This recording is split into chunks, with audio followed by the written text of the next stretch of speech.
Hey Jimbo, wait, is that you? Hey Arnold. Wait, is that really you, Jimbo? And yes, it is me. What happened to you? I got a total makeover by the TLC crew, Stacy and Clinton. How do you like it? I look important now. Gesha, you look like an important person.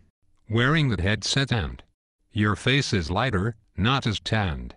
Did you stop tanning? The best part is that we don't look alike anymore. How have you been? Did you enjoy your vacation? Oh yes, other than the snow taking over my life, I enjoyed my vacation. Although, now I will have to find new places to put the snow. The snowbanks are 10 feet tall. There will be no other place to put the snow at this rate. Where do you think you will put the snow? I can think of another place other than the ground that it fell on or the ocean. Well, I had been thinking, aren't some animals hibernating? Yes, they are, but what are you thinking, Jimbo? Why don't I share the snow with the hibernating animals and pack their dens with snow? I can just imagine a squirrel waking up to a snow-packed den or a bear seriously pissed because it can get out. Did you know that snow turns into ice when it's packed hard?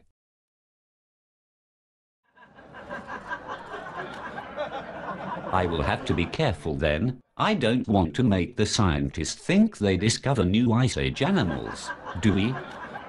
I thought, looking at you and your new makeover, would smarten you up a bit, but geesh, you're just as dumb. Well then, smarty pants, why don't you tell me what you think about the current revolution in Egypt? Okay, here we go.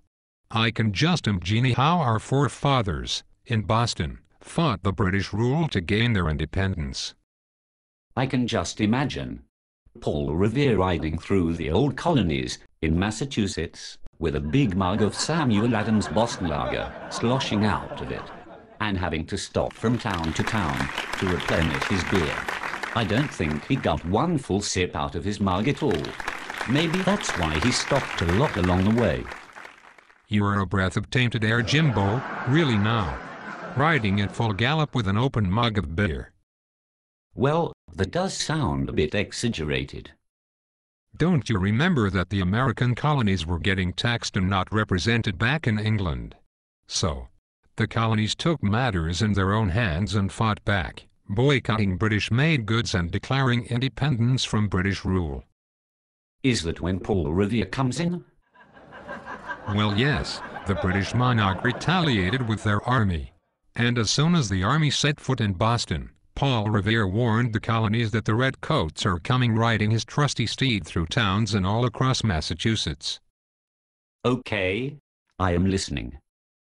The American militia fought back and won against one of the most powerful armies at the time.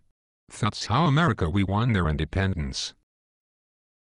Did Samuel Adams join Paul Revere? What? Samuel Adams was one of the founding fathers of the United States. During that period of time. Was he a beer maker then as he is now? I'll tell you one thing, in history, almost everyone made their own beer. Because it was nutritious and safer to drink than the water at that time. Is he still alive? You have to be kidding me.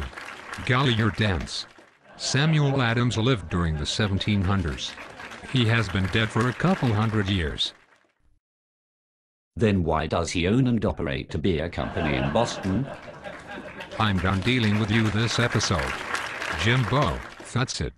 Did you eat a bowl of stupid cereal or take a sip of dumb soda today? I have to finish this show before it gets worse. Now, just like Egypt is doing at this time, so did the United States of America do in the 1700s. They fought for their independence from taxation and oppression from a corrupt government. The bigger the government, the more taxes are applied. If the government does not be careful, overtaxing will be the undoing of our country. Bye-bye. Bye bye my fans, see you in the next episode.